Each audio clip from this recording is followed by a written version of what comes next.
Hi hello namaste welcome to Sakshi digital podcast and geopolitics. This is Likhitha. గత కొన్నేళ్లుగా ప్రపంచమంతా ఒకే విషయాన్ని చాలా ఆందోళనగా గమనిస్తారు. అదే చైనా తైవాన్ వివాదం. 2021లో America Indo Pacific commander admiral Philip Davidson హెచ్చరిక చేశారు. 2027 నాటికి తైవాన్ను ఆక్రమించుకోవడానికి చైనా దాడి చేయవచ్చు అని ఆయన చెప్పారు. దాంతో రాత్రికి రాత్రే ప్రపంచ మీడియా అంతా 2027ని యుద్ధానికి కౌంట్ డౌన్గా ప్రచారం చేయడం మొదలుపెట్టింది. కానీ అసలు ప్రశ్న ఏంటంటే, చైనా నిజంగానే 2027 నాటికి దాడి చేయాలనుకుంటే దానికి సంబంధించిన సైనిక ప్రిపరేషన్స్ అంటే మిలిటరీ ప్రిపరేషన్స్ మనకు కనిపించాలి కదా.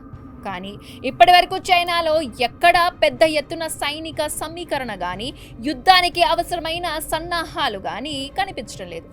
చైనా తన మిలిటరీని మోడర్నైజేషన్ చేస్తుంది. కానీ మోడర్నైజేషన్ అంటే యుద్ధానికి సిద్ధమవడం అని కాదు. అంటే దాని అర్థం చైనా తైవాన్ను వదిలేస్తుందా, లేక చైనా వ్యూహం వేరేలా ఉందా? ఈ రోజు పాడ్కాస్ట్లో సవివరంగా తెలుసుకుందాం. చైనా కమ్యూనిస్ట్ పార్టీకి తైవాన్ అనేది ఒక ముగిసిపోని సివిల్ వార్. 1947లో మావో జిడాంగ్ ఈ నేతృత్వంలోని కమ్యూనిస్టులు మెయిన్ ల్యాండ్ చైనాను ఆక్రమిస్తే, చియాంగ్ కైషెక్ నేతృత్వంలోని నేషనలిస్ట్ ప్రభుత్వం తైవాన్ దీవికి పారిపోయింది. నాటి నుంచి నేటి వరకు వన్ చైనా అని బీజింగ్ అంటుంటే, తైవాన్ మాత్రం ఒక స్వతంత్రం ప్రజాస్వామ్యం దేశంగా ఎదుగుతూ వచ్చింది. ప్రస్తుత చైనా అధ్యక్షుడు షీ జిన్పింగ్ తైవాన్ రీఇంటిగ్రేషన్ను తన చారిత్రక బాధ్యతగా భావిస్తారు. మరి అంత శక్తివంతుడైన నేత యుద్ధాన్ని ఎందుకు వాయిదా వేస్తున్నాడు? ఇక్కడే మనం చైనా మైండ్ సెట్ను అర్థం చేసుకోవాలి. చైనాకి తైవాన్ కావాలి, కానీ యుద్ధం చేసి భారీ మూల్యం చెల్లించి కాదు. తైవాన్ అనేది ఒక దివి. దాన్ని సముద్రం గుండా ఆక్రమించడం ప్రపంచంలోని అత్యంత కష్టమైన సైనిక చర్య. ఒకవేళ చైనా దాడి చేస్తే అమెరికా రంగంలోకి దిగే అవకాశం ఉంది. అది ప్రపంచ ఆర్థిక వ్యవస్థను, చైనా దశాబ్దాల కష్టాన్ని నాశనం చేస్తుంది. అందుకే చైనా నాయకులు ఒక సూత్రాన్ని నమ్ముతున్నారు: సమయం గడిచే కొద్దీ చైనా బలం పెరుగుతుంది, అమెరికా తైవాన్ల బలం తగ్గుతుంది. చైనా ఆర్థిక వ్యవస్థ, నావికాదళం రోజు రోజుకు పెరుగుతున్నాయి. అదే సమయంలో అమెరికా ఇతర ప్రాంతీయ యుద్ధాలలో, రాజకీయ విభేదాలలో బిజీగా ఉందనేది చైనా భావన. అందుకే చైనా తొందరపడటం లేదు. ఇక్కడ మనం ఇంకో ముఖ్యమైన విషయం అర్థం చేసుకోవాలి. తైవాన్ను గెలవడానికి చైనాకు యుద్ధం అవసరమే లేదు. యుద్ధం చేయకుండానే తైవాన్ను దారిలోకి తెచ్చుకోవడానికి చైనా గ్రే జోన్ టాక్టిక్స్ వాడుతుంది.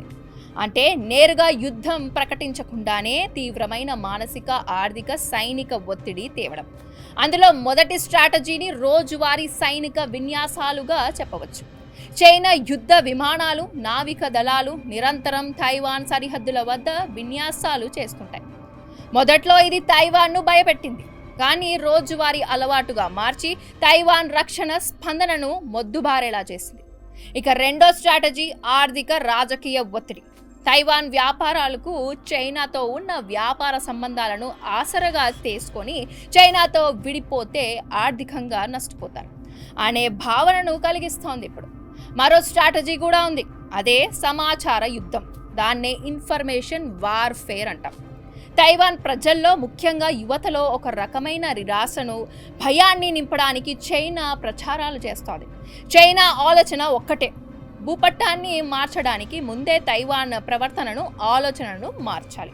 అయితే ఈ సమయం మాదే అనే చైనా వ్యూహంలో రెండు పెద్ద సమస్యలు ఉన్నాయి. మొదటిది చైనా స్వయంకృత పరదాలు. అంటే చైనా ఆర్థిక వ్యవస్థ గతంలోనూ వేగంగా పెరగడం లేదు. రియల్ ఎస్టేట్ సంక్షోభం, పడిపోతున్న జనాల రేటు, వృద్ధాప్య జనాభా పెరుగుదల చైనాను లోపలి నుంచి బలహీనపరుస్తున్నాయి. దీనివల్ల కాలం మనకు అనుకూలంగా ఉంది అనుకోవడం చైనా అంచనా పొరపాటు కావచ్చు. ఇక రెండోది అమెరికా స్ట్రాటజిక్ అంబిగ్యూటీ. అమెరికా ఎప్పుడు తైవాన్కు సహాయం చేస్తాం అని చెబుతుంది, కానీ నేరుగా సైన్యాన్ని పంపుతాం అని స్పష్టంగా చెప్పదు. ఈ వ్యూహాత్మక అస్పష్టతే చైనాను దాడి చేయకుండా ఆపుతోంది. ఒకవేళ చైనా ఒత్తిడి పెంచి చిన్న చిన్న చర్యలు చేపడితే ప్రపంచ దేశాలు దాన్ని యుద్ధంగా గుర్తించాలా వద్దా అనే గందరగోళంలో పడిపోతున్నాయి. చైనా సరిగ్గా ఈ లొసుగునే వాడుకోవాలని చూస్తోంది. సో ఫైనల్గా చైనా తైవాన్ పై ఎప్పుడు దాడి చేస్తుంది? ప్రస్తుతానికైతే చైనా వద్ద అలాంటి తక్షణ సైనిక సమీకరణ సంకేతాలు ఏవీ లేవు. చైనా తొందరపడటం లేదు, ఓపికగా వేచి చూస్తోంది. ఎందుకంటే కొన్నిసార్లు మొదటి తుపాకీ గుండు పేలడానికి ముందు సమయాన్ని ఆయుధంగా మార్చుకున్న వారే చరిత్రను తిరగరాస్తారు. చైనా కూడా సరిగ్గా అదే చేస్తోంది. ఇది ఇవాల్టి జియో పాలిటిక్స్ విశ్లేషణ. దీనికి మీరేమంటారు? మీ అభిప్రాయాలను కామెంట్ రూపంలో తెలియజేయండి. నిజంగానే యుద్ధం లేకుండా తైవాన్ను చైనా సాధించగలదా? కామెంట్స్లో చెప్పండి. ఈ పాడ్కాస్ట్ మీకు నచ్చినట్లయితే లైక్ చేయండి, మీ ఫ్రెండ్స్తో షేర్ చేయండి. సాక్షి డిజిటల్ ఛానల్ను సబ్స్క్రైబ్ చేయడం మర్చిపోకండి.